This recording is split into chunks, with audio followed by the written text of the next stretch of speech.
Madame, mademoiselle, monsieur, vous allez nous entendre, nous regarder, nous voir vendredi soir, après le grand événement qui consistera à la désignation du conseil exécutif de la CTM et les élections, naturellement, du président et des vice-présidents. Et nous enregistrons le jeudi la veille, pour des raisons techniques et le confort de chacun d'entre nous. Ce qui fait que nous n'allons pas pouvoir parler de ce qui se sera passé aujourd'hui pour vous et demain pour nous. Ça va, donc, pour le temporel. Voilà. Et en présence de Nadia Selga. Bonjour. Charming. Gabriel Gallion. Bonsoir. Et Eddie Major. Centraline. Oui, absolument. Alors, tout d'abord, pour ne pas oublier de le faire, un petit moment pas de recueillement, mais enfin, d'évocation, d'hommage, oui, d'évocation de la personnalité de l'homme, Michel Renard, qui est décédé. Il a quand même été à l'origine de beaucoup de choses. On sait que de sa vie qu'il a été un communiste. Tout au début. Tout au début de sa vie, un communiste profondément ancré dans ses idées. Et puis il a évolué comme tout le monde. Tout le monde évolue, n'est-ce pas? Tout le monde a toujours évolué dans ce pays. C'est en pleine actualité. Qui fait qu'il était à l'origine de plein de choses. Il a été à l'origine de ce gagnant. Tu peux nous dire, Gabriel, tu peux nous dire un petit peu Il a été, on va faire un côté biographique, il a été le plus jeune maire de France à l'époque. Il a été élu maire du Marigot en 1947. Il avait 23 ans. Et il a quitté la mairie du Marigot, battu par Ange Lavener en 1995. Et pendant tout ce temps, il était aussi conseiller général, vice-président du conseil général, et qu'il est à l'origine notamment d'un fonds d'investissement important pour la Martinique qui s'appelle le FIR, le fonds d'investissement routier, qui a permis une structuration du réseau routier assez importante. Tel qu'on voit le réseau actuellement jusqu'à maintenant. Il a été le premier président du syndicat qui aujourd'hui s'appelle le Cap Nord, je dis une communauté d'agglomération, mais qu'au début était un syndicat de communes du Nord, qui était le Sismano à l'époque. Il y a eu l'aménagement en d'eau potable dans toute la région du Nord, donc c'est lui. Et puis bon, personnage politique, pour ceux qui ont de la mémoire, c'était... haut en couleur. Ça a été un personnage haut en couleur. Il a été le secrétaire général de l'UDR et du RPR à la Martinique jusqu'à ce qu'il claque la porte en 1991, puisqu'il a été leader de la droite et du RPR pendant des années. Il était tête de liste à la première élection du Conseil régional en 1983, et qu'il avait été battu par la liste menée par Aimé Césaire, premier conseil régional. L'ironie de l'histoire, il meurt la veille d'installation de ceux qui remplacent le conseil régional. Et puis, l'événement le plus marquant et le plus parlant de sa carrière, c'était sa candidature aux élections législatives de 78 à Fort-de-France. C'était très, très, très chaud. Où il y a eu un mort, Jaltin, et Michel Renard, qui était sinon le shérif, était un homme qui avait un caractère très fort. J'ai cru entendre Claude Lise, qui a été son adversaire au Marigot. Claude Lise n'a pas fait longtemps comme une carrière politique au Marigot, et qui reconnaissait que c'était des méthodes un peu brutales, mais respectueuses de l'homme. Claude Lise a fait une conférence dans une maison, dans une petite vallée, dans un petit fond, comme on disait, et Michel Renard, avec ses sbires, a détruit pierre à l'appui la totalité de la maison dans laquelle Claude Lise tenait cette conférence. Donc, il donnait envie de pas retourner. Il a mis un pistolet sur la tempe de Jean-Jacques Seymour. C'est vrai qu'il avait la pratique du pistolet comme un homme politique contemporain qui a eu l'occasion d'ailleurs de s'en vanter. Je n'imagine rien du tout. On n'a pas fait comparaison fâcheuse, oui, non, mais comparaison, ni malencontreuse, ni hasardeuse. Alors, simplement, c'est que bon, c'était un homme qui avait un caractère, mais il y a une chose qui quand même qui l'a caractérisé, c'est que franc, impulsif, s'imposant, parce qu'il avait un physique aussi. Il le faisait non pas vis-à-vis de ses adversaires politiques, mais faisait vis-à-vis de tout le monde, puisque il a été député. Rappelons qu'il a été député à Martinique pendant 2 ans, de 86 à 88, élu au scrutin proportionnel de liste, et que battu en 88 par qui? Battu par Guy Lordino, le maire de Paris, et que par la suite il a pu récupérer dans les années 2000 un petit fauteuil au Conseil économique et social national qui s'appelle le 2e collège. C'était pas un mandat sur 5 ans, mais c'était le collège technique. Il était là, et j'ai eu l'occasion d'aller interviewer. Et il m'avait raconté un jour, au moment de l'altercation avec Alain Juppé, qui était secrétaire général du RPR, il a dit Et vous savez, Michel Renard avait un parler particulier, il bégayait un peu. Exactement. Et il m'a dit, il s'est foutu de moi, j'ai levé le bureau sur lui. Il m'a dit, qu'est-ce que vous faites? Je lui ai dit, je vous le fous sur. Je crois qu'on l'a bien honoré. Voilà.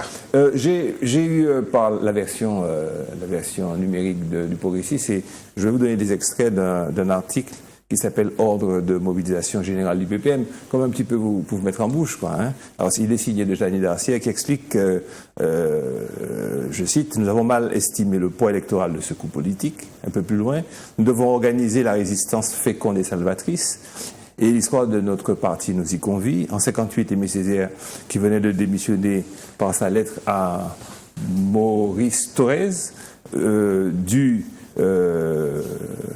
prendre la décision de créer le parti politique, qui fut conspué, même menacé qui est le PPM, d'être jeté à la mer. Sa résistance nous permet d'être, je fais une synthèse rapide, d'être là ce jour. De 45 à 81, il a été seul contre tous, l'État RPR tout-puissant, j'y viens, contre les préfets qui agissaient comme des gouverneurs coloniaux, leurs serviteurs zélés, l'Assemblée unique, l'État unique, le Conseil général à l'époque, pendant des décennies, il lui a assumé la vie et la survie de Fort-de-France et au-delà de la Martinique et construire l'avenir. Et rappelez-vous la volée de bois vert, dans l'injustice la plus totale subie par Camille Darcière, explique-t-elle, en tant que président de région, qui avec peu de moyens avait construit des lycées, des centres d'apprentissage, etc. Et pourtant il perdit les élections. Où elles vont venir? Rappelez-vous encore nos échecs aux législatives, parce que nos alliés d'hier nous avaient tourné le dos. En réalité, les défaites électorales nous dynamisent pour mieux rebondir, car dans les victoires acquises, notre militantisme a tendance à s'endormir, s'estomper, engourdir notre dynamisme. S'endormir, euphémisme. Oui. Alors là-dessus, bon, on va tout à l'heure analyser tout ça. Qu'est-ce que vous pensez de cette façon de considérer le gros échec du PPM et d'ensemble pour une Martinique nouvelle? On entre tout doucement, donc vous avez compris le premier sujet qui est l'analyse des résultats des élections de la CTM. Qui c'est qui veut... Moi, je peux commencer. Oui, tu peux commencer. Moi, je pense qu'il y a deux facteurs majeurs. Il y en a trois au total, mais il y en a deux majeurs. Le premier, c'est le fait que je pense que la partie de la population la plus exclue, celle qui souffre le plus, celle qui est marginalisée, on l'a répété ici. Qui est au-dessous du minimum vital. Dont on a parlé ici à plusieurs reprises. Du seuil de pauvreté.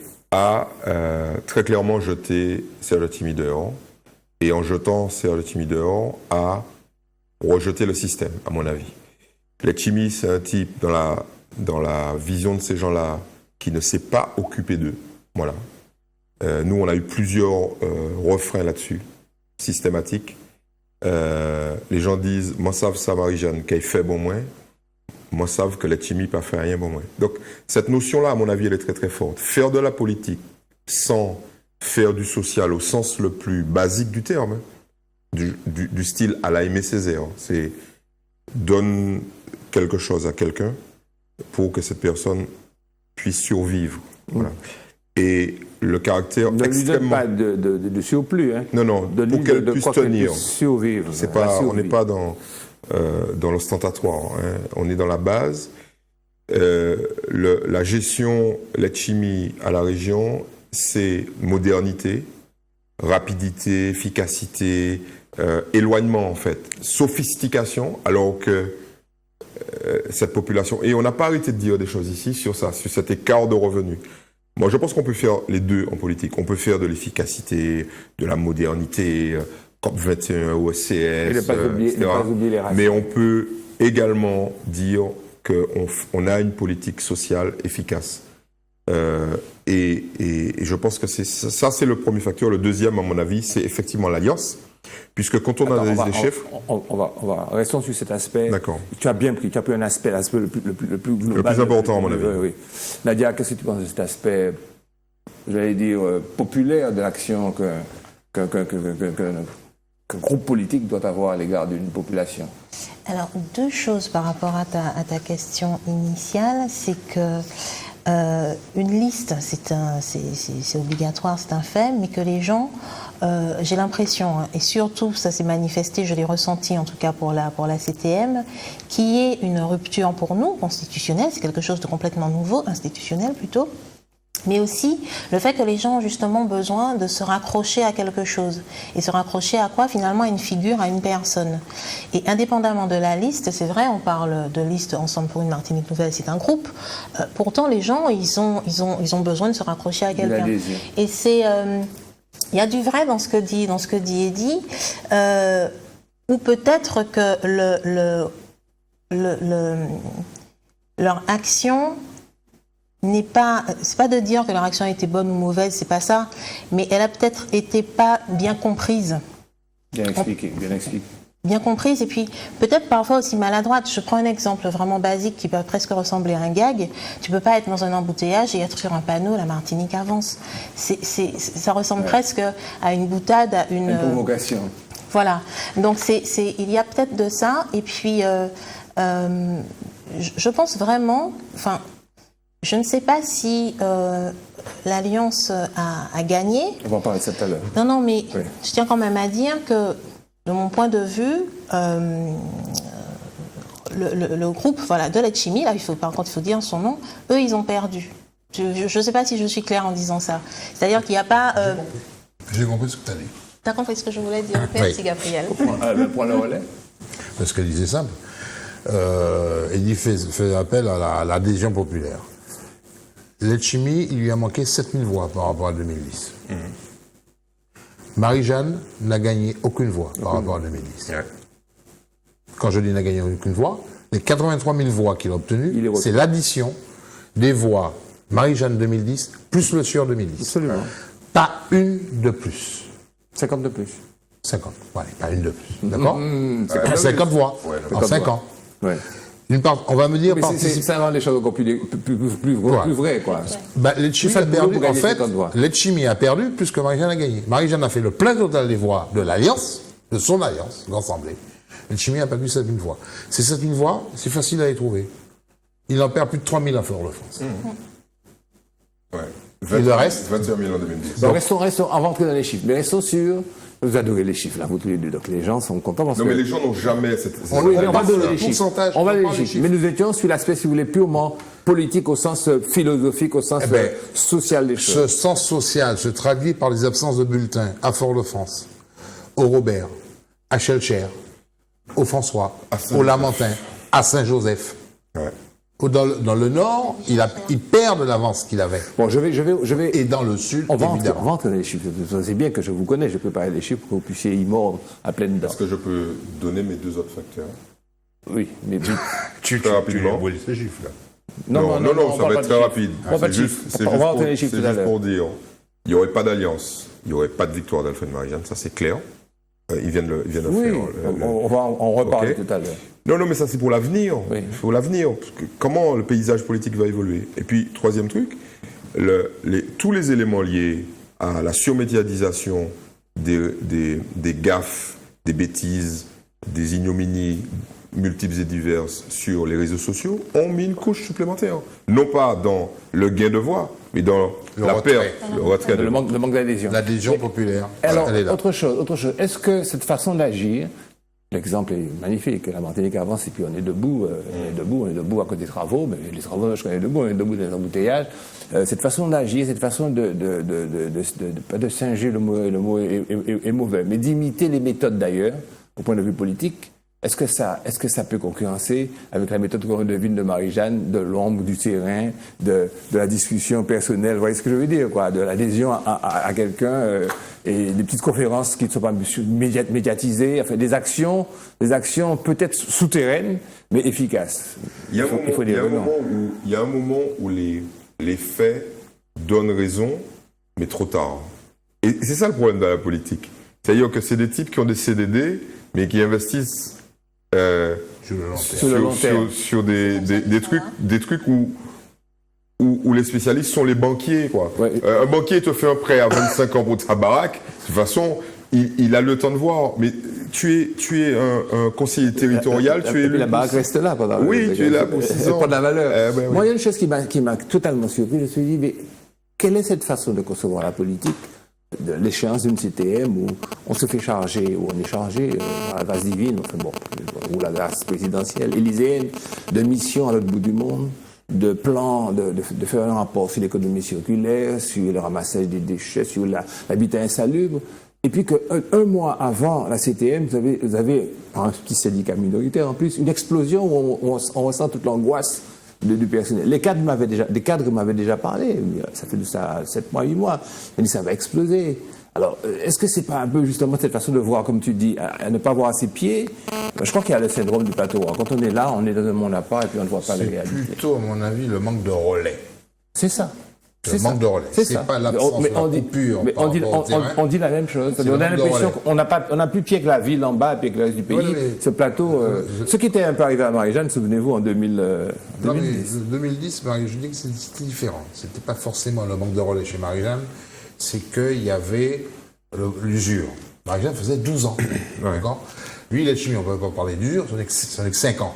Mais le manque de relais sur le terrain, le manque d'implication. Dans l'édito que tu as lu, il y a un extrait sur le militantisme endormi. Oui, j'ai dit euphémisme. C'est pas endormi, disparu. Oui, disparu. Pourquoi? Parce qu'on est dans l'aisance, on va gagner. Revenons à on va gagner. Donc, ils ne se sont pas assis, ils n'ont pas compté. Non, on n'a pas compté. Et ça se paye. Ça se paye parce que oui, il y a une rupture, on n'est plus dans le terrain. Quand il n'y a pas de relais, il n'y a pas de remontée de terrain. Les attentes, les angoisses, les espoirs ne remontent pas. On est dans l'action parce qu'on a mis un programme en place, on a défini un certain nombre de priorités, on agit, on fait son programme, et on ne se rend pas compte que sur le terrain, les gens ne suivent pas. Prenons l'exemple du lycée Schellcher. Un lycée annoncé, on va le refaire, le plan Marie-Jeanne n'était pas bon, on va le refaire, il va démarrer. Enfin, il y a une conférence de presse 1 an après l'arrivée de Chimie au pouvoir pour annoncer la reconstruction du lycée Schellcher. Nous sommes en décembre 2015 et rien. Par contre, le lycée de transit, l'ancien hôpital Fouche, il y a des travaux tels que leur voisinage, à un moment, dit stop, on n'en peut plus, ce n'est plus vivable. Pourquoi? Parce que c'est du bruit, c'est de l'odeur, c'est un dérangement permanent. Un chantier qui retarde. Il y a un décalage total entre l'attente et puis la réalisation. Et puis il y a quelque chose qui a fait très mal, parce qu'à mon avis, c'était une erreur de communication sur la campagne de 2010, la création de 5000 emplois. Quand on promet de créer 5000 emplois qu'on ne peut pas créer, parce qu'une collectivité ne crée pas d'emplois. Et que les gens se constatent que tous les mois, dans les années, le chômage augmente. Une façon étrange de considérer la politique. Nadia, tu voulais dire quelque chose? Oui, je voulais dire quelque chose quand Gabriel parlait de relais. Je crois aussi que cette campagne, là je reviens un petit peu plus en arrière, cette campagne a quand même révélé le fait que les gens ne veulent plus compter pour du beurre. Les gens veulent compter aussi, ils estiment qu'ils ont voix au chapitre. Donc ça s'est manifesté avec, par exemple, la liste qui a été menée Martinique citoyenne. Quand on regarde les résultats du premier tour, c'est quand même une petite liste qui a démarré tard et pour le coup, qui a fait un résultat plus qu'honorable. C'est le cas de Nala avant tout le monde, n'est pas tard. Oui, mais n'empêche, voilà. Non mais... Oui, d'accord. Le résultat est là. Mais voilà. Elle a apparu tard parce qu'elle était inexistante. Mais elle a commencé effectivement dans les délais. Bon, vous dites la même chose. Mais n'empêche que tu as déjà eu l'occasion ici déjà de faire remarquer comment elle avait quand même apparu. Eddie. Il y a un élément qu'on a oublié d'analyser sur le premier tour, c'est le nombre de bulletins blancs et nuls. 7000 bulletins blancs et nuls, ce qui est un record 4190 blancs et 3984. Record historique. Expliquez, l'un d'entre vous peut expliquer peut-être juridiquement le problème des blancs et des nuls et comment la loi blanc, de 2012 a fait. Allez-y. Ouais, je parle bon, déjà identifié quand même. Oui, voilà. Blanc, souvent, il n'y a rien dans l'enveloppe. C'est ça considéré comme un bulletin blanc. Nul, c'est que le bulletin a été annoté. Voilà. Ou que déchiré ou qu'il y a un autre bulletin, parce qu'on a trouvé des gens, ils mettent n'importe quoi dans l'enveloppe, par exemple. Publicité de... Mais il y a aussi la possibilité qu'il y ait des feuilles blanches pour le Non, mais il n'y en avait pas là. Blanc. Oui. Oui, il y a la possibilité, mais là, il n'y en avait pas. Bon, parce que pour le coup, tu arrives avec une enveloppe vide, ça se voit. Hein. Oui, souvent, Non, et oui, on nous a dit... Le vote blanc, c'est un bulletin blanc, c'est une feuille blanche, c'est un bulletin. Enveloppe vide, c'est un bulletin blanc, c'est-à-dire que c'est un vote qui n'exprime rien. C'est tirable. Non manuscrit. Le bulletin nul, c'est un bulletin qui exprime autre chose que le bulletin qui est dans l'enveloppe. Alors, contrairement à d'autres démocraties, comment la loi de 2012, comment elle comptabilise les blancs et les nuls Elle décompte les blancs des nuls. Avant, il y avait un blanc, on disait blanc et nul. On mélangeait ce chiffre. Maintenant, Qui n'étaient pas les suffrages exprimés. Et comme il y a eu une mobilisation de certains nombres de penseurs, de mouvements et autres, pour décompter les blancs des nuls et faire réapparaître le nombre de blancs sur le nombre de votants et non sur le nombre d'exprimés. Voilà. Sur le nombre de votants, de façon à ce qu'il y ait une prise de conscience d'un vote protestataire. On a fait la moitié du chemin. Voilà.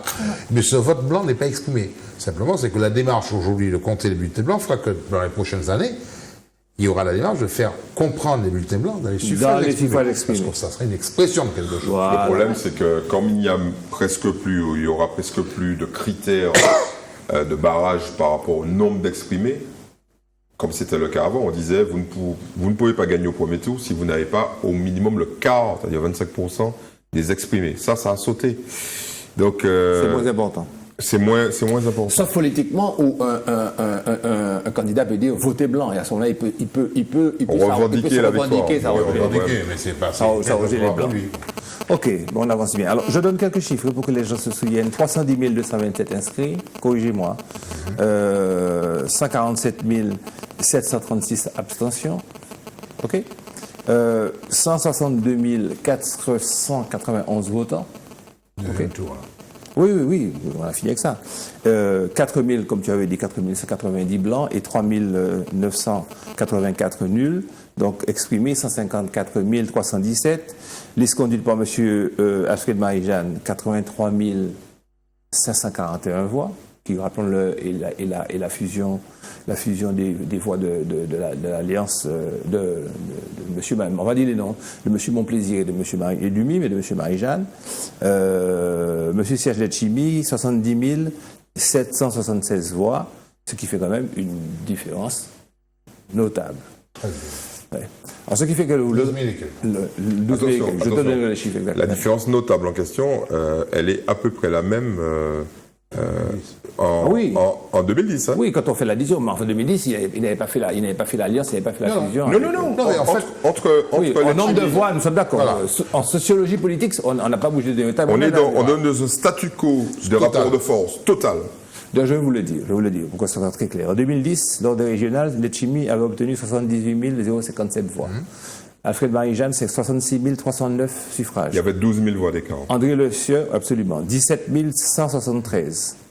En 2015, pour la CTM, 12 765 suffrages séparent les deux listes en compétition. Voilà. On vient au même. C'est exactement la même chose. 12 000 avec une liste unie de deux groupes qui s'additionnent en voix qui fait 43 000. 12 000 en 2010 sur la liste qui arrive en seconde position. L'écart ne change pas. Ouais. En réalité, c'est que l'effet mathématique a joué au bénéfice de la liste Marie-Jeanne parce que c'est l'addition et ça passe devant, mais l'écart ne bouge pas.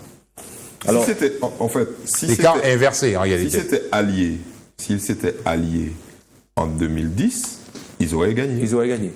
Mais alors, il y a des gens qui me disent, ouais, mais pourquoi Marie-Jeanne a perdu en 2010 ? Enfin, il y a plusieurs raisons, mais à mon avis, la raison principale, c'est le 74.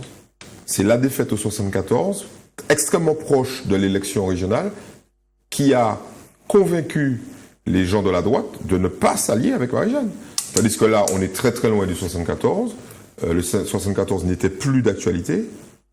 Il semblerait quand même qu'il y ait quand même quelques volontés d'en reparler. Gabriel Gagnon va nous en dire deux mots.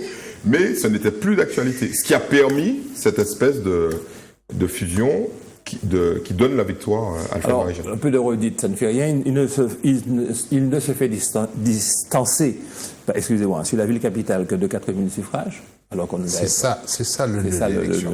Ouais. Dans le Sud, il fait, je reprends ton expression, ou celui de ton collègue Vival, il fait la branchelette contre commune. Donnons les chiffres de comparaison. En 2010, Letchimy faisait 11 000 voix de plus que Marie-Jeanne, puisqu'il faisait 21 000 contre 10 000.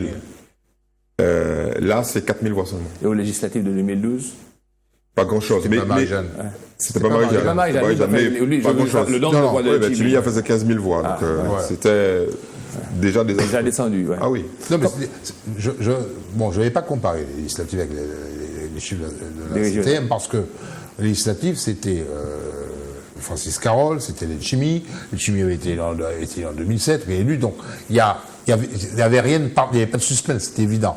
Là, on est dans une situation de suspense. Contre deux candidats qui se sont déjà affrontés en 2001 à Fort-de-France, si on restitue Fort-de-France, deux candidats qui se sont affrontés en 2010, parce que l'enjeu, c'est quand même la présidence de la région 2010. Là, c'est la présidence de la CTM, ce sont les deux mêmes candidats qui se retrouvent, et on s'aperçoit que si un perd des voix, l'autre monte. Ça ne veut pas dire que celui qui va prétendre porter la bannière de la fin de Marie-Jeanne à Fort-de-France dans 1 an ou 2, il n'y a pas d'échéance dans le même. Mais imaginons. Pas pour autant qu'ils partaient sur le même sorte de voie. Oui, il ne faut pas rêver. Ne confondons pas les élections. Il y a quand même des résultats qui sont c'est le sens de conclusion, qui sont symptomatiques. C'est à Chelcher et puis à Saint-Joseph, quoi. Sur le Nord. Où Marie-Jeanne l'emporte alors que les mais là encore, c'est l'addition. L'addition. Chaque fois, c'est l'addition. Au premier tour, à Saint-Joseph, Marie-Jeanne plus avait déjà de l'avance. À Chelcher aussi, dans plein de communes. Donc c'est l'effet automatique de l'union. C'est tout. Ouais. C'est pas un gain de voix, c'est l'effet automatique. En 2010, l'addition faisait 83 482 voix. Voilà. D'où les segments. D'où le 12. Eh oui, on les retrouve. On les retrouve, les 83 000. Et voilà, Serge Letchimy est en recul de 7 281 voix, une voix, en 5 ans. Ouais. Et ce qui explique, on peut le retrouver dans l'abstention. Hein. On était à 55 en 2010 au second tour, là on n'est plus qu'à 52. Il est à majorité absolue à 8500 voix. Faisons un petit peu de politique... Fiction ? Politique piquant, politique piment. Un excellent journaliste de France Antilles a interviewé... le journaliste est en état de grâce. Il a interviewé M. Marie-Jeanne et il a fait M. Marie-Jeanne dire des choses qui sont assez intéressantes. Si vous voulez, je vais reprendre les traits les déclarations les plus piquantes de cette interview. D'abord, pour M. Marie-Jeanne, nous n'allons pas commenter ça. Hein. Le comportement de certains pour expliquer sa fusion. Ça porte sur la fusion. La victoire, il explique là. La victoire, oui. La fusion et la victoire. Plus précisément, il explique les raisons de la fusion de sa liste avec celle menée par Yann Monplaisir, et pourquoi elle a séduit les électeurs. Monsieur, je travaille, monsieur. Alors, ce journaliste, c'est Gagnon, vous avez compris. Oui. Alors, d'abord, je fais citation de Marie-Jeanne, le comportement de certains était devenu insupportable. On ne discute pas de ça. L'alliance avec Yann, il le dit fermement, a germé à l'issue du premier tour. On le croit, on ne le croit pas. Bon. Une réponse à la fin de l'interview. Oui, on y vient. Gagnon l'a posé quand même, il l'a reposé sur plusieurs formes. Non, premier tour. Parce que je ne savais pas dans quel ordre les finalistes sortiraient. En tous les cas, sortir en tête et Yann en 3e position, j'aurais fait l'accord. S'il était 2e et moi premier, il y aurait quand même eu des marches d'accord. Il n'y a jamais l'option moi 2e, lui 1er, ça n'existe pas, ou moi 3e, lui 2e. Alors, il explique, et ce en quoi je crois qu'il a raison, il a totalement raison, c'est que les électeurs demandaient un rassemblement, mais ça tout le monde l'avait compris, il y avait un rassemblement de l'autre côté. Donc ils sont comptés quand les deux ont fait un rassemblement. Alors façon, un tardif, un plus tôt, mais là-dessus, il n'y a pas lieu de s'apostropher, de se lancer des injures, anathèmes, cochons, malpropres, etc. Les deux groupes ont fait des rassemblements. On les fait comme on veut, quand on veut. La politique, c'est ça. Bon.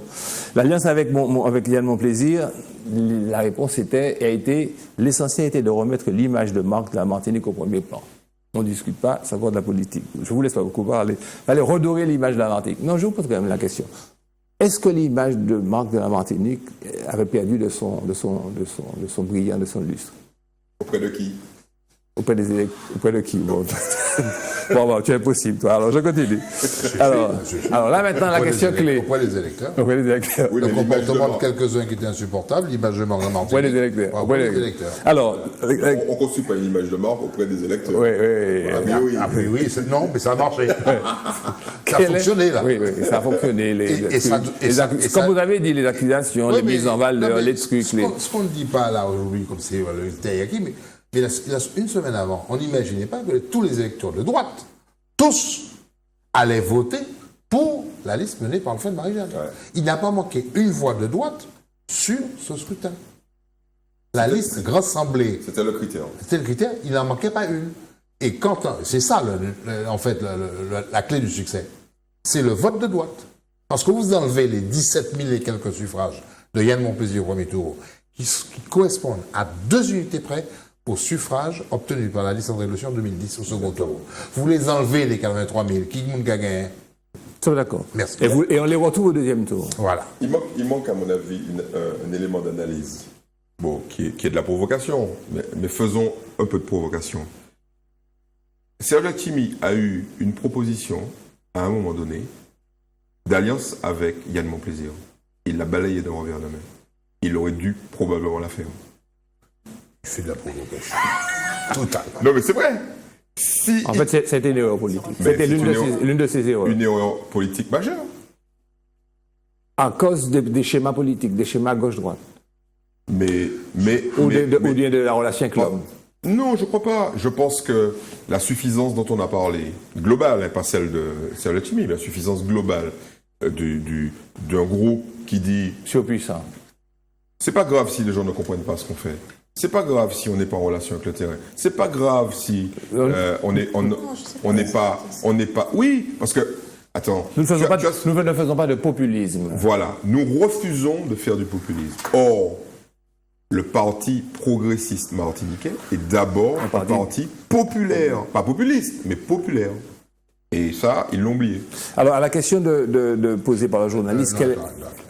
Oui, je t'en prie. Là, comme il a fait très piquant, il y a un moment, il faut mettre un peu de lait dans le piquant. Hein. Un peu de miel. Alliance Ensemble Martinique Nouvelle menée par le PPM et Alliance Yann Monplaisir, ça aurait été impossible. Pourquoi?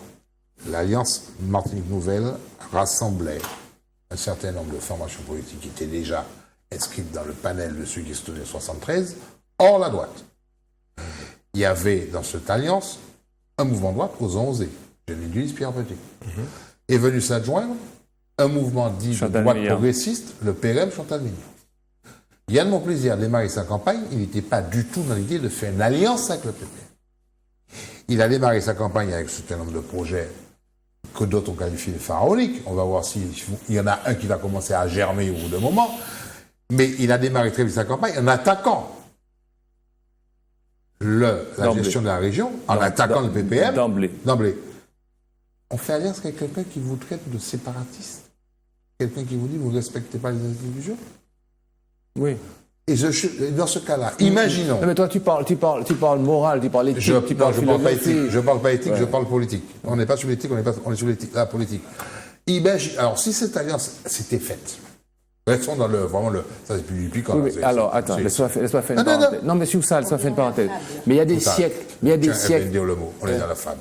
Oui. Il y a des siècles d'accusations par la droite, des indépendantistes, de la volonté de les jeter comment on dit ça, aux gémonies. Enfin, et la réponse est donnée par Yann Monplaisir dans l'interview qu'il m'accorde, où il dit avec Raphaël Marie-Jeanne, le principe est franc, c'est l'indépendance. Il n'y a plus d'indépendance, il n'en parle pas, 1914 est tombé. Avec Serge Letchimy, c'est un séparatisme rampant. Alors, continuons l'interview. Quel est le fondement politique? Bon, c'est aller à l'essentiel, et puis bon, une déclaration d'amour, parce que c'était lui, parce que c'était moi, et puis surtout, nous nous connaissons depuis longtemps, nous parlons le même langage. Et puis que je rappelle qu'il avait défendu l'article 74, ce qui est une sorte de bénédiction. Alors, si je dis des choses qui sont un peu trop dures, ne me tapez pas trop dessus, je vous rappelle que j'avais défendu 74. Hein. Bon. Et tu te rappelles pas que Yann Monplaisir était avec vous? Je l'ai pas vu beaucoup. Hein. Tu n'étais pas là quand il était là. Là, il a peut-être fait par écrit. Non, tu n'étais pas là quand il était là. J'étais là, je me suis. Il n'était plus là. Je me suis glacé trop à la région, à toutes les réunions pour savoir que. Tu l'as vu venir, tu es parti. Non. Alors, il y avait donc une sensibilité politique partagée. Ça, l'histoire beaucoup d'étudiants, beaucoup d'historiens vont analyser ton interview, sauf si elle est contestée, mais juste pour que tu as la bande magnétique que tu vas garder dans un coffre inifugé. Il y avait une sensibilité politique partagée déjà. Donc au-delà de ce qui peut être une coalition politique entre des Prendre l'exemple de l'Allemagne, la Merkel et puis CDU et SPD. CDU et SPD, où il n'y a pas du tout la même optique, mais il y a une coalition parce que les circonstances et la loi et les textes le permettent, et qu'il faut dégager une majorité. Et puis, là, Marie-Jeanne nous dit bien qu'il y avait une sensibilité politique partagée, au-delà de la raison, de la nécessité, au-delà de la mécanique électorale. Ok, moi, je ne vote pas.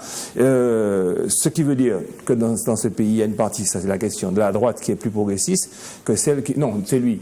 Parce que, en lui disant, quel distinguo fait entre les droites, il explique qu'il y a une partie de la droite qui est plus progressiste que celle qui s'autodésigne comme telle. En fait, il apparaît que pour monsieur Marie-Jeanne, la notion de droite et de gauche n'est pas très importante. C'est ce que je constate. Et que son électorat l'a suivi, et qu'il avait bien compris ça. C'est ça surtout. Hein. Et que c'est le peuple qui a raison. Et s'agissant d'une alliance possible avec Miguel Laventure ou André Le Sieur, il n'aurait peut-être pas... On formule bien la question. Ouais. Et si cette alliance était menée? Si cette alliance... si c'était Miguel Laventure ou André Le Sieur qui menait la liste de droite, auriez-vous fait cette alliance? Peut-être pas. Il dit, mais il n'exclut pas, parce qu'il est avec eux maintenant. Il est peut-être pas Le Sieur, mais Laventure. C'est son mot, mais je crois que des fois, le son est plus important que l'écrit. Parce que le peut-être pas, c'est son mot, c'est clair et net, c'est peut-être pas, il a bien dit, je l'ai écouté plusieurs fois, parce que le ton, c'est pas un ton de peut-être pas. C'est un ton de pièce pas. Exactement. Alors, est-ce que cette alliance ne traduira pas une certaine idée de la Martinique allant de la droite aux patriotes? Et il répond, faut pas barrer, il faut pas barrer l'horizon des possibles. Et puis, brusquement, il split sur autre chose, il dit qu'il faut respecter la volonté populaire. Il répète encore qu'il ne faut pas barrer l'horizon de tous les possibles, mais il applique ce barrage de l'horizon de tous les possibles à autre chose, à la possibilité de renégocier de façon très ferme avec la France et l'Europe. De renégocier. Ceux qui ont lu son programme. Et toi, tu as posé la question, quoi, de renégocier quoi? Et lui, il a dit certains contrats, il y a la coopération, que nous parlions avec notre propre voix. Et techniquement, ça c'est le juriste qui parle, quand on parle avec sa propre voix, c'est qu'on a acquis une certaine autodétermination, ou une certaine indépendance, ou une certaine... On s'octroie. Enfin, on l'a acquise, parce qu'on se l'octroie, on se la donne, enfin, on se débrouille pour la faire. Alors, bon, voilà, l'histoire jugera, j'espère n'avoir pas trop vexé quiconque, mais c'est toi qui devrais être la tête de tuque des gens, et ce que tu as pu faire dire... Ce qui est quand même assez surprenant et très intéressant, parce que je pense qu'on va s'amuser là, oui, nous, dans les semaines qui viennent. On aura du grain à moudre. C'est que c'est cette espèce... Gabriel Gagnon est très fort. Et non, respect, parce que le lundi, il fait une interview de Yann Monplaisir, qui donne à penser que Yann maîtrise parfaitement ce qui va arriver, et mercredi, boum, il fait l'interview d'Alfred Marie-Jeanne qui lance un message à Yann. Oui. Tu ne maîtrises pas, c'est moi qui maîtrise. C'est terrible. Hein? Contrat de mandature, mise en... renégociation, PPP.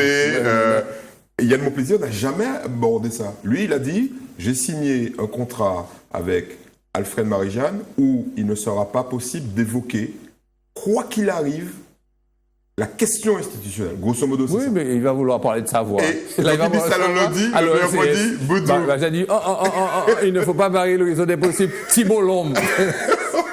Messieurs. Donc, Gabriel Gagnon est très fort. Parce que Gabriel Gagnon aurait pu faire l'inverse. Il aurait pu d'abord faire Alfred Marie-Jeanne, et puis ensuite bloquer mon désir. Mais il est bon. Il est allé voir le premier. Non, moi, je suis très jaloux et je lui en veux parce qu'il a un quotidien. Alors, un quotidien, c'est facile. Tous les jours, bombes, tu tires comme ça. Oui, c'est facile. Est-ce qu'il pourrait nous donner les chiffres du tirage? Parce qu'à mon avis, ces temps-ci, ça doit exploser. On les a pas. Non, on sait que, bon, en général, ça cantonne. Ils sont pas plus extraordinaires qu'au lendemain de chaque élection majeure. Et oui, le lendemain des élections, bon, avec ces unes-là, bon, on vend plus que d'habitude, ça c'est clair. Mais on vend pas plus que lorsqu'on vend en période électorale, toujours quand il y a ce genre d'événements, ce genre d'élections très fortes. C'est comme nous, quand on nous dit qu'on fait des sondages bidons, on vend plus de magazines. C'est à quoi que les gens aiment les sondages bidons. Alia, tu veux dire quelque chose? Juste que pour la première fois, les nationalistes président à la région en Corse. C'est la première fois. Absolument. Absolument, on va autant y en parler dès maintenant. Absolument, mais ils sont fous de joie. Absolument. Et la deuxième chose, c'est que... Cramonie. Star Wars 7, le réveil de la force, sans transition. Non, C'est quand même le film le plus tu as fait attendu. le plein là, Star Wars. Je suis du Star Wars. Le réveil de la J'ai du force. Star Wars dans les cheveux. De la force, c'est pas n'importe quoi. Non, mais en plus, elle fait de la provocation parce qu'il y a certaines mauvaises langues qui disent il y a eu une alliance du côté obscur de la force. Bon, parlons quand même. Bon, mais si j'avais juré, je m'étais promis, tu es méchant là, je m'étais promis de ne pas parler du Front National, mais on ne peut pas ne pas parler du Front National, sinon on passe à côté. Non, on ne peut pas là, il faut qu'on parle des élections. On n'a pas parlé du tout des élections en France. On a fini comment? Oui, parce qu'on a presque fini Alors, l'émission. on parle de la Guadeloupe. On y vient. Étant donné que nous sommes diffusés en ligne, quand même dire que c'est Claude Lise qui préside l'Assemblée des conseillers, Oui. l'Assemblée Martinique, et qu'Alfred Maréchal, avec sa liste de 9, Oui, va présider le conseil exécutif. mais comme les gens, comme au Subodor, et que comme on a fait, on a dit, bon, c'est un plan, mais enfin bon, la nuit, tu sais que la nuit, ça fait changer les choses, ces gens-là. Non, là, non. Demain, ça peut être changé. Là, non. Alors, messieurs, rapidement, le Front National, bat son record historique de voix de la présidentielle de 2012, mais n'obtient aucune région, quoique dépassant, comme je l'ai déjà dit, son record de voix. La droite gagne l'Île-de-France. Le barrage républicain qui n'a reposé que sur la mobilisation des forces de gauche au bénéfice des listes conduites est favorable à Xavier Bertrand dans le nord et Christian Estrosi au sud. Dans la région. Oui, absolument. Mais je veux faire bref. Marine Le Pen qui avait atteint 40-64% des voix au premier tour est battue dans le Nord-Pas-de-Calais, Picardie. C'est bien ça? Oui. Ouais. Xavier Bertrand, le député maire de gauche, de droite, pardon, sauve sa mise grâce à la gauche. Il obtient près de 57% des voix selon les premières estimations. Marion Maréchal Le Pen, en Provence-Alpes, Côte d'Azur, tombe face au maire de Nice, Christian Estrosi, qui a bénéficié lui aussi d'un report de voix, absolument, et de désistement. Dans le Grand Est, en Alsace-Lorraine, Champagne-Ardenne, c'est difficile de dire le nom de ces régions-là maintenant.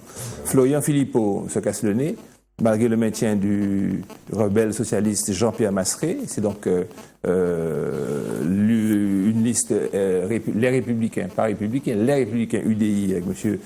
Richer qui remporte la victoire. Il prouve que le maintien du socialiste n'a pas empêché une mobilisation républicaine. Et on te répondra que ça a été là particulier, etc., etc. Mais enfin, effectivement, c'est discutable. En tous les cas, le FN n'a remporté aucune région.